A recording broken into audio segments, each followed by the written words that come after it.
Cumprimento a todos os meus irmãos com a paz de Jesus. Antes de começar, vamos orar. Pai querido que estás nos céus, na tua presença estamos para te adorar, para glorificar o teu nome. Que o teu nome seja glorificado na nossa vida.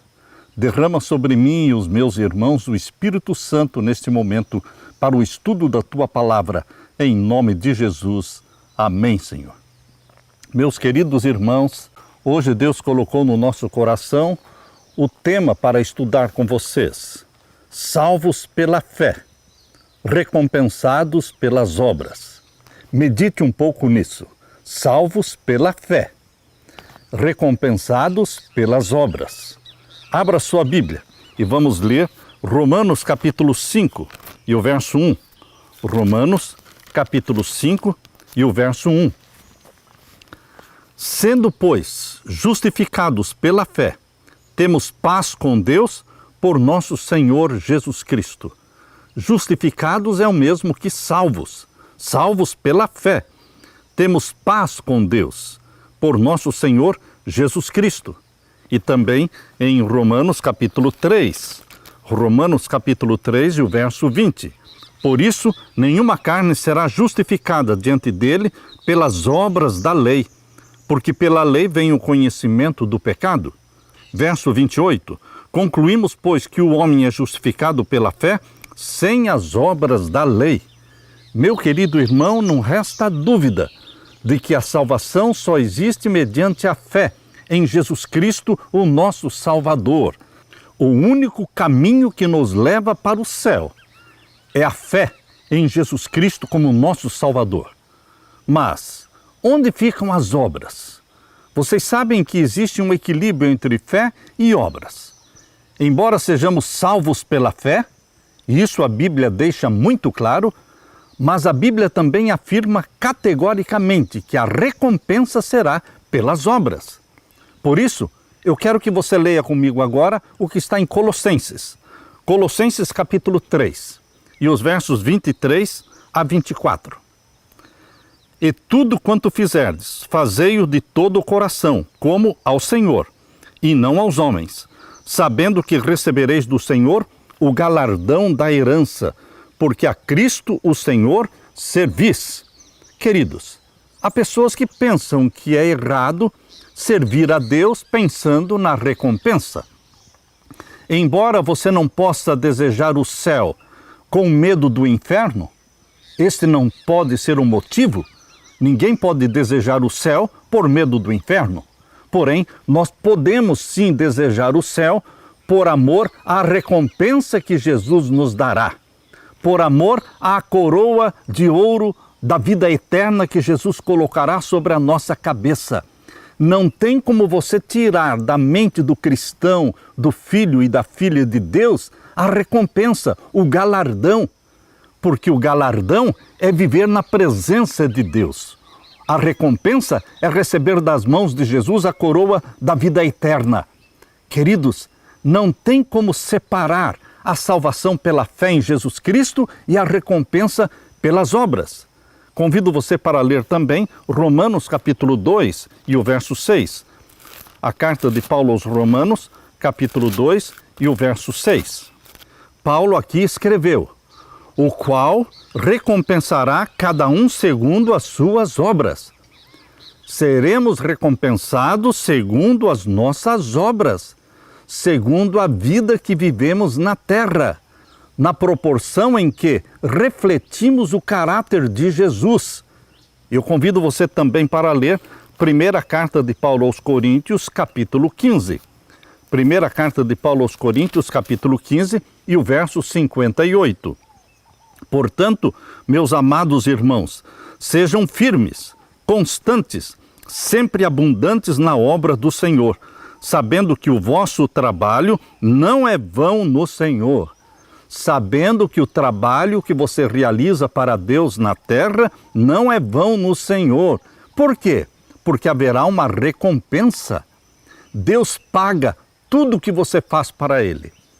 Uma visita a um doente, um estudo bíblico, qualquer atividade espiritual ou missionária que você realiza para Deus, Deus vai recompensar você. Com certeza. Vamos abrir a palavra de Deus também em Filipenses. Aqui em Filipenses capítulo 3. Filipenses capítulo 3, vamos ler os versos 12 a 14. Vejam as palavras que Paulo escreveu. Não que já a tenha alcançado, ou que seja perfeito, mas prossigo para alcançar aquilo para o que fui também preso por Cristo Jesus.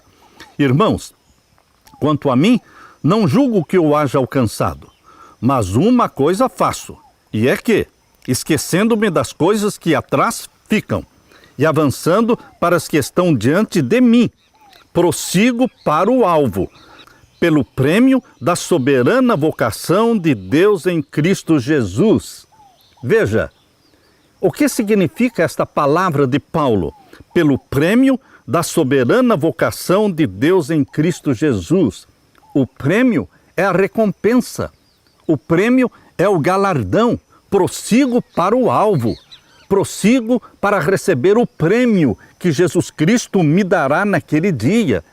Paulo deixou isto muito claro quando ele escreveu para Timóteo, na sua segunda carta, a segunda carta de Paulo a Timóteo, o capítulo 4 e o verso 6 a 8, Paulo disse assim: porque eu já estou sendo oferecido por aspersão de sacrifício e o tempo da minha partida está próximo. Combati o bom combate, acabei a carreira e guardei a fé. Desde agora, a coroa da justiça me está guardada, a qual o Senhor, justo juiz, me dará naquele dia, e não somente a mim, mas também a todos os que amarem a sua vinda. Meu querido irmão, minha querida irmã, nada de errado em almejar a recompensa. Nada de errado em desejar receber o galardão, receber a coroa da justiça que nos está guardada. Não somente para Paulo, ele disse, mas para todos os que amarem a vinda e se prepararem para a segunda vinda de Jesus. Ainda em Apocalipse capítulo 22, Apocalipse capítulo 22 e o verso 12. Aqui é Jesus que está falando. Eis que cedo venho, e o meu galardão, ou seja, a minha recompensa, está comigo, para dar a cada um segundo a sua obra. Salvos pela fé, unicamente pela fé em Jesus Cristo, existe a salvação, mas recompensados segundo as obras. Jesus está dizendo, comigo está o galardão para dar a cada um segundo as suas obras. Somos aceitos unicamente mediante os méritos de Cristo. Não tem outra forma de você ser aceito pelo Pai. Unicamente pelos méritos de Jesus Cristo somos aceitos. E os atos de misericórdia que você pratica, as obras de caridade que você pratica, são os frutos da fé. E estes atos de caridade, essas beneficências, se convertem numa bênção para nós, pois todos os homens e mulheres serão recompensados segundo as suas obras, de acordo com as suas obras. A fragrância dos méritos de Jesus é o que faz com que as nossas boas obras sejam aceitáveis diante de Deus. Você está percebendo o que a serva de Deus escreveu no Comentário Bíblico Adventista, volume 5, página 1122. Ela disse, a fragrância dos méritos de Cristo é o que faz com que as nossas boas obras de caridade e de misericórdia sejam aceitáveis diante de Deus. Então, meus queridos irmãos, nossas boas obras, toda a caridade que nós fazemos, elas estão impregnadas com a fragrância dos méritos de Jesus Cristo, porque é Cristo em nós praticando a caridade, é Cristo em nós ajudando o necessitado. E aqui diz, é a graça de Jesus que nos capacita para fazermos as obras pelas quais Ele nos recompensa. É a graça de Jesus que nos capacita para fazermos as obras pelas quais Ele nos recompensa. Comentário Bíblico Adventista, volume 5, página 1122. O que quer que seja feito por amor, seja embora pequenino na apreciação dos homens, é aceito e recompensado por Deus. Qualquer pequena ação de bondade, qualquer ação pequena de cortesia, qualquer pequena ação de caridade, ela será vista por Deus, será registrada no livro dos céus. O que quer que seja feito por amor, seja embora pequenino na apreciação dos homens, é aceito e é recompensado por Deus. Grande Conflito 487, parágrafo 2. A fidelidade e a integridade nas coisas pequenas, o cumprimento dos pequenos deveres e a prática de diminutos atos de bondade animarão e darão alegria no caminho da vida. E quando findar a nossa obra na terra, todos os deveres cumpridos com fidelidade serão apreciados diante de Deus, quais joias preciosas. Testemunhos, volume 4, página 591, parágrafo 1. Queridos, vamos abrir a Bíblia agora em Mateus capítulo 25. Aqui nós temos um capítulo inteiro falando sobre recompensa. É lindo o capítulo 25 de Mateus, porque aqui está falando da recompensa que Deus dará. Nós queremos ir para o céu por amor a Jesus Cristo, mas lá nós vamos receber o galardão, a recompensa. Isso a Bíblia deixa muito claro, que o galardão e a recompensa serão segundo as nossas obras. Isto quer dizer que o galardão e a recompensa não serão iguais para todos os salvos. Mas como assim, pastor Samuel? Como não será igual o galardão e a recompensa para todos os salvos? Não, queridos. Lá no céu, no novo céu e na nova terra, todos os salvos, eles não serão iguais. Existirão coroas com vários brilhos. Existirão coroas com muitas estrelas e coroas com poucas estrelas. Algumas coroas estarão brilhando muito, outras coroas estarão mais opacas, mas todos estarão felizes e salvos. Mas não é tudo igual. Não é tudo igual porque lá no céu nós vamos dar continuidade à vida íntima de comunhão e de amizade com Jesus que nutrimos em nossa vida aqui na terra. Você que nutre uma vida de intimidade com Jesus aqui na terra, ela terá continuidade no céu. Aqueles que se convertem e aceitam a Jesus Cristo nos últimos minutos de vida e que não tiveram uma experiência profunda e grande com Jesus na terra, mas foram salvos, eles, obviamente, lá no céu, vão dar continuidade a esta experiência que começaram na terra, mas que foi uma experiência de talvez minutos ou talvez de horas, como o ladrão na cruz que morreu salvo, mas ele não teve uma profunda e longa experiência com Jesus Cristo, como no caso de Abraão. Abraão andava com Deus, Enoque andava com Deus, Daniel vivia na presença de Deus. Portanto, meus queridos, lá no céu não vai ser todo mundo igual. Deus não fez os anjos iguais. Vamos ler então Mateus capítulo 25. Mateus capítulo 25, vamos ler o verso 31 em diante.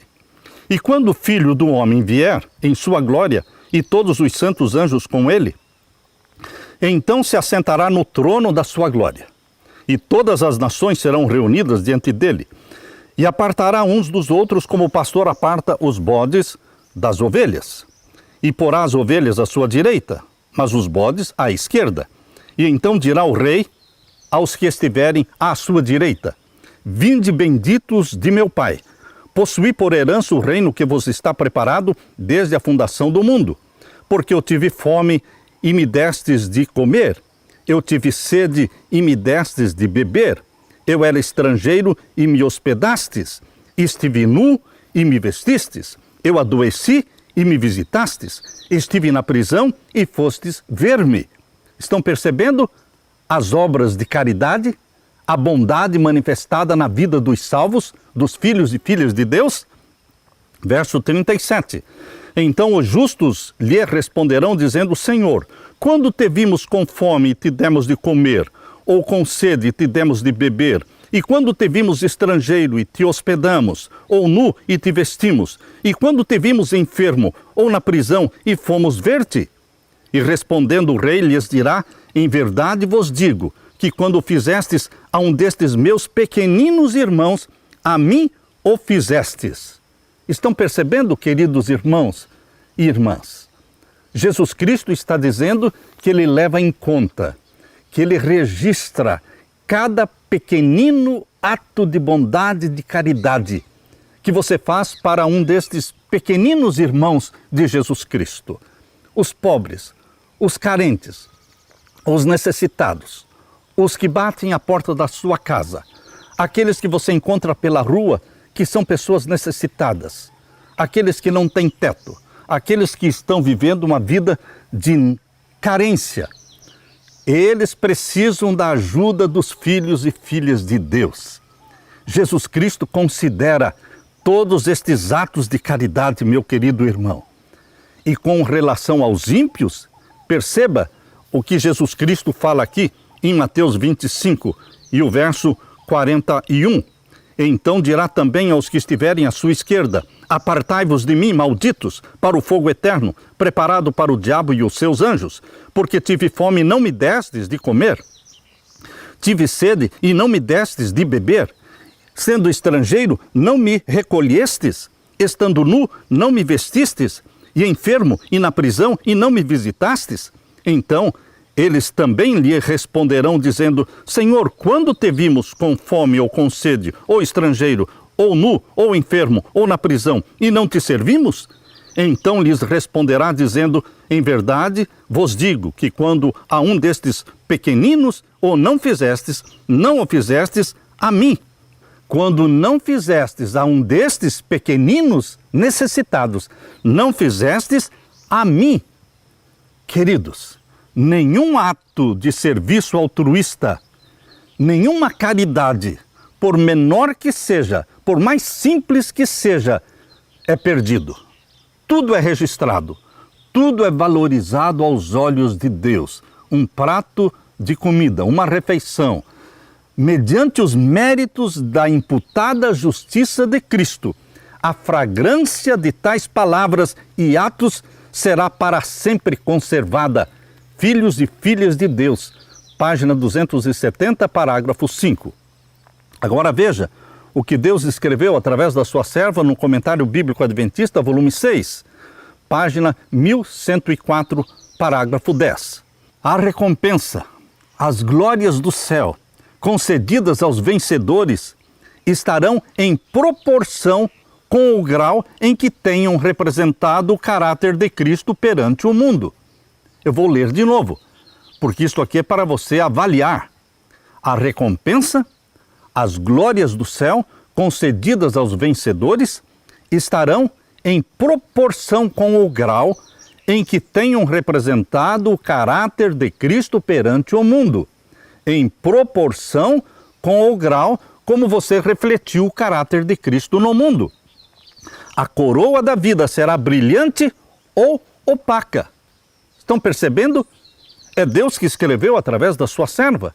A coroa da vida será brilhante ou opaca. Reluzirá com muitas estrelas ou será iluminada com umas poucas preciosas pedras, de acordo com o nosso proceder. Ou seja, dependendo da forma como você viveu na terra. Comentário Bíblico Adventista, volume 6, página 1104, parágrafo 10. Quando você pensa, por exemplo, na vida de Salomão, que foi agraciado por Deus com muita riqueza, que foi agraciado por Deus com muita sabedoria. Mas o que Salomão fez com toda essa riqueza, com toda a sabedoria que Deus deu para ele? Quando Salomão deveria ter sido resistente como uma rocha no seu caráter, ele caiu sob o poder da tentação. Quando a sua força deveria ter sido a mais firme, ele se demonstrou o mais fraco dos homens. Do exemplo de Salomão, deveríamos aprender que a vigilância e a oração são a única segurança tanto para os jovens como para os velhos. Em cada passo ou em cada fase da nossa vida, nós precisamos perguntar: é este o caminho do Senhor? É este o caminho do Senhor? É esta a tua vontade para a minha vida? Jovens e velhos. A idade, os cabelos brancos, não são garantia de salvação. Enquanto durar a vida, existe necessidade de guardar as afeições, guardar as paixões com um firme propósito.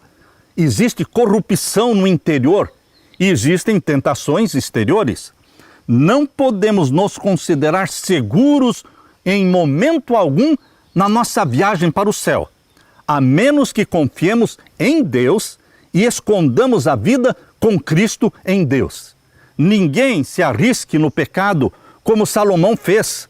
Há pessoas que leem a vida e a biografia de Salomão e percebem que ele viveu uma vida profana, promíscua, uma vida podre.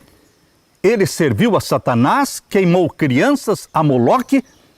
E muitos leem esta vida, este péssimo exemplo de Salomão, e dizem: eu também vou viver uma vida mais liberal, mais licenciosa, mais promíscua, de adultério, de pornografia, e depois eu me arrependo e Deus me perdoa.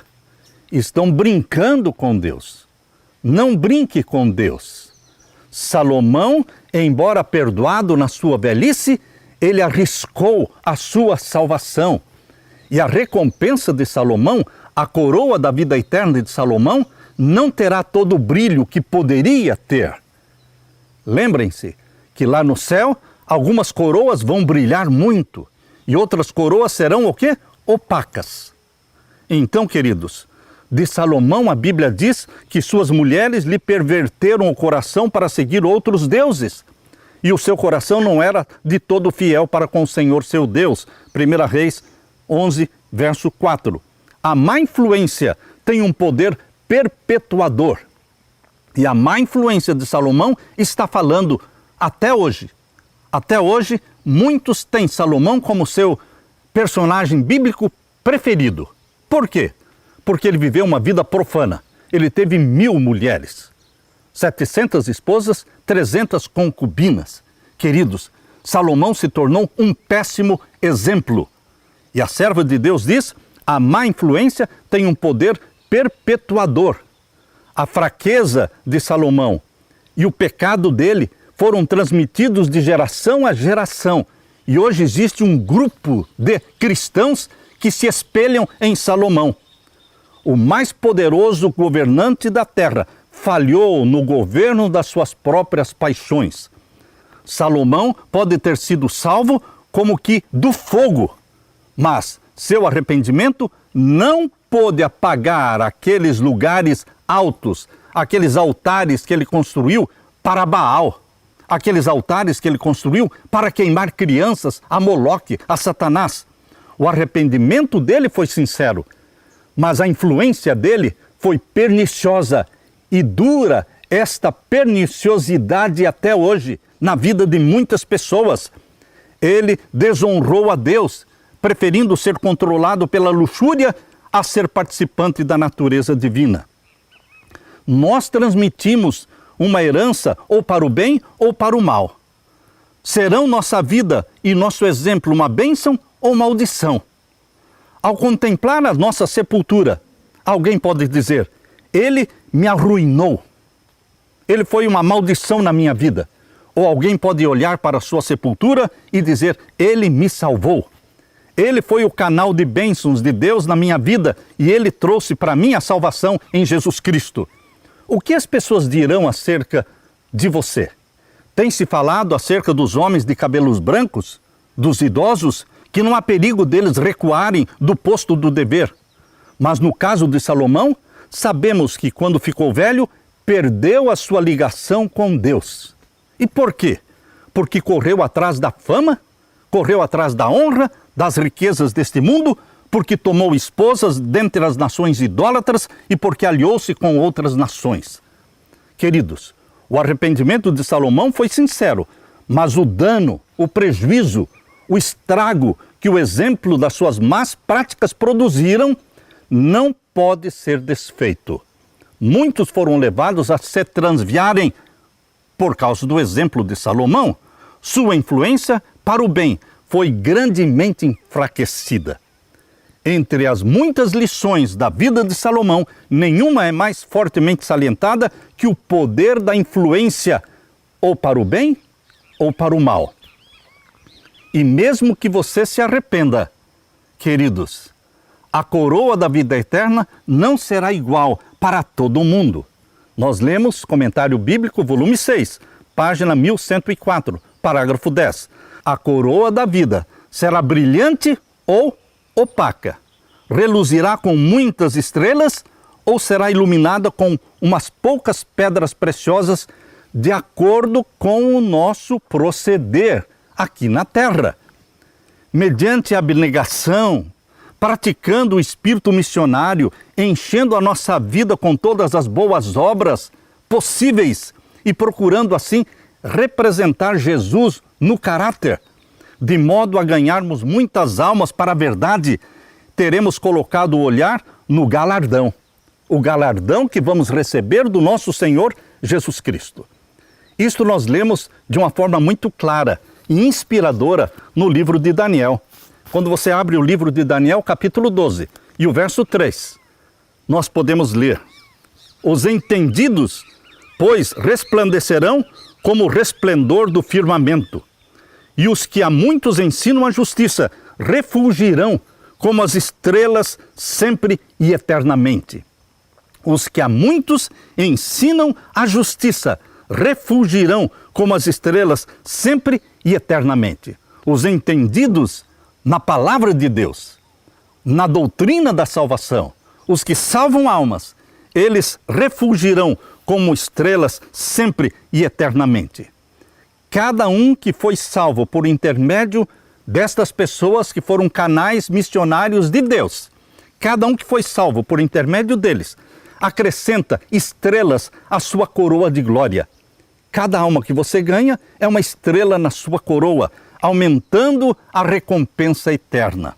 Uma pessoa salva no círculo da sua família, um filho, uma filha, a esposa, o marido, uma pessoa que se salva no círculo da sua família, pelo seu paciente esforço e trabalho, trará ao nome de Jesus tanta honra e brilhará tão intensamente na coroa que você vai receber, como se tivesse encontrado esta pessoa lá na China ou lá na Índia. Queridos, Deus considera o trabalho missionário feito dentro de casa. Jeremias, capítulo 31, verso 16, diz assim: assim diz o Senhor, reprime a tua voz de choro e as lágrimas dos teus olhos, porque existe galardão para o teu trabalho, diz o Senhor. Reprime a tua voz de choro e as lágrimas dos teus olhos, porque há galardão, há recompensa para o teu trabalho, diz o Senhor. Alegre-se, meu querido irmão, porque existe uma coroa de ouro, a coroa da vida eterna, nas mãos de Jesus, para ser colocada na sua cabeça. Aleluia! Alguns terão coroas mais brilhantes do que os outros. Isto está em Mensagens Escolhidas, volume 3, página 155, parágrafo 4. Alguns terão coroas mais brilhantes do que os outros, mas não haverá pensamentos invejosos lá no céu, em algum coração, entre os remidos. Cada um estará completamente satisfeito, pois todos serão recompensados segundo as suas obras. Queridos, não se alcança a posição no reino de Deus mediante favoritismo, não é adquirida nem recebida mediante concessão arbitrária, é o resultado do caráter, é o resultado da sua comunhão íntima com Jesus nesta vida. A coroa e o trono são a prova de uma condição conquistada, prova do domínio do eu, por meio da graça do nosso Senhor Jesus Cristo. Atos dos Apóstolos 304, parágrafo 2. Cada vitória ganha é uma joia na coroa da vida. Cada vitória ganha, conquistada, é uma joia na coroa da vida.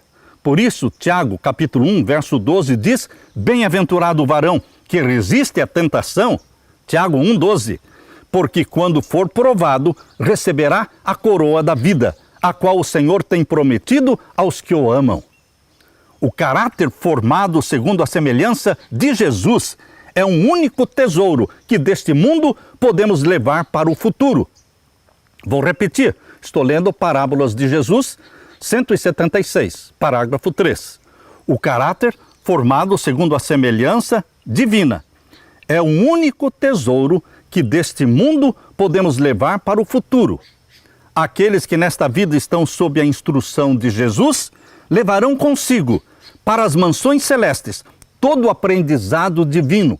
Você leva para o céu, para a vida eterna, todo o aprendizado divino que conseguiu nesta terra. A vida no céu é uma continuação da vida da terra. Por isso, não existe igualdade. Depende da sua vida e comunhão com Jesus Cristo aqui nesta terra. E no céu deveremos progredir continuamente. Que importância tem, pois, nesta vida o desenvolvimento do caráter? Parábolas de Jesus, 176, parágrafo 3. É o caráter espiritual, é o caráter moral, que é de valor à vista do céu e que sobreviverá à sepultura e possuirá a glória da imortalidade através dos séculos intérminos da eternidade. Meu querido irmão, eu quero terminar lendo para você segunda carta de Paulo a Timóteo. Segunda carta de Paulo a Timóteo, o capítulo 4, e os versos 6 até o verso 8. Medite nas palavras de Paulo. Porque eu já estou oferecido por aspersão de sacrifício, e o tempo da minha partida, ou seja, da minha morte, está próximo. Combati o bom combate, acabei a carreira, guardei a fé. Você pode falar as mesmas palavras? Combati o bom combate, acabei a carreira, guardei a fé. E desde agora a coroa da justiça me está guardada. A recompensa, o galardão que Jesus tem para dar a cada um dos salvos. Desde agora a coroa da justiça me está guardada, a qual o Senhor justo juiz me dará naquele dia, na volta de Jesus, mas não somente a mim, mas também a todos os que amarem a sua vinda. Alegre-se, meu querido irmão, alegre-se e faça a decisão que Paulo fez. Filipenses, capítulo 3. Filipenses, capítulo 3, e os versos 13 e 14. Irmãos, quanto a mim, não julgo que eu haja alcançado, mas uma coisa faço, e é que, esquecendo-me das coisas que atrás ficam e avançando para as que estão diante de mim, prossigo para o alvo, pelo prêmio da soberana vocação de Deus em Cristo Jesus. Meu querido irmão, o nosso olho está voltado para o céu, para o prêmio de viver na presença de Jesus, o prêmio de receber das mãos de Jesus a coroa da vida eterna, o prêmio da soberana vocação de Deus em Cristo Jesus. Que Deus enche a sua vida com este gozo e com esta esperança de ver Jesus Cristo e olhar nos seus olhos, tocar no seu corpo, abraçá-lo e receber dele a coroa da vida eterna. Aleluia, aleluia. Deixe-me orar com você. Pai querido que estás nos céus, bendito seja o Senhor, porque a salvação chegou até nós pela fé em Jesus Cristo e unicamente pela fé em Jesus Cristo. Mas bendito seja o Senhor também, porque a recompensa, a coroa da vida eterna, é também segundo as obras que aqui praticamos. Pai eterno, prepara-nos, faze-nos caridosos, faze-nos bondosos, faze-nos pregadores da Tua palavra, ganhadores de almas. Dá-nos a santidade de Jesus, uma vida íntima em comunhão com Jesus Cristo, que possamos crescer na semelhança do caráter de Jesus Cristo. Dá-nos a alegria de, na volta de Jesus, ouvirmos a voz de Jesus dizendo: vinde, benditos do meu Pai. Possui por herança o reino que vos está preparado desde a fundação do mundo. Porque eu tive fome, tive sede, estive nu ou estive enfermo. E vocês me visitaram, me alimentaram. Bendito seja o Senhor pelo Espírito da caridade de Jesus Cristo implantado em nosso coração. Venha logo, Jesus, nos buscar. É em Teu nome que suplicamos e agradecemos. Amém e amém. Deixo com você, meu querido irmão, minha querida irmã, a paz de Jesus. Amém.